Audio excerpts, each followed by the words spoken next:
আজকে আমাকে জড়িয়ে একটা ভিডিও রেকর্ডিং, যে রেকর্ডিংয়ে প্রদ্যুৎ কিশোর দেববর্মনের বিরুদ্ধে কিছু বক্তব্য শোনানো হয়েছে, উপরে ভাষা আমার ছবি দেওয়া হয়েছে।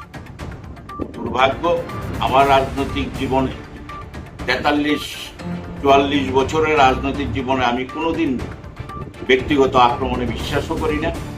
কারোর বিরুদ্ধে কোনো ব্যক্তিগত আক্রমণও নেই, এবং যে কোনোভাবে আমার ভয়েসকে করে এবং আমাকে এইভাবে মেলাইন করার জন্য উদ্দেশ্য প্রণোদিত এবং খুব সস্তা এবং শিশুসুলভ কাজ, এই ধরনের কাজ করেছে। আমি এটার তীব্র ধিক্কার এবং নিন্দা জানাচ্ছি, এবং ব্যক্তিগতভাবে কাউকে মেলাইন করা, কালিমা লিপ্ত করে রাজনীতিটা আমি বিশ্বাস করি না।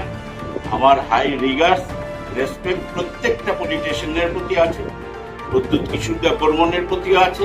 আমি এগুলো যারাই করেছেন খুব সস্তা এবং শিশুসুলভ কাজ করেছেন, এইসব রাজনীতি করে আমাদেরকে মেলাইন করে তাদের রাজনৈতিক উদ্দেশ্য সাধিত করার চেষ্টা করছেন। আমি তীব্র ধিক্কার এবং নিন্দা জানাচ্ছি।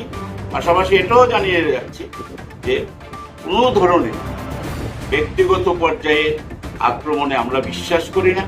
আমার রাজনৈতিক সৌজন্যতা নিয়ে আজকে পর্যন্ত প্রশ্ন নেই, আর আগামী দিনও থাকবেন না। এই ধরনের যারা অপচেষ্টা নিয়েছেন আমাদেরকে মেলাইন করার জন্য, ওরা কোনোদিনই সফল হবে না।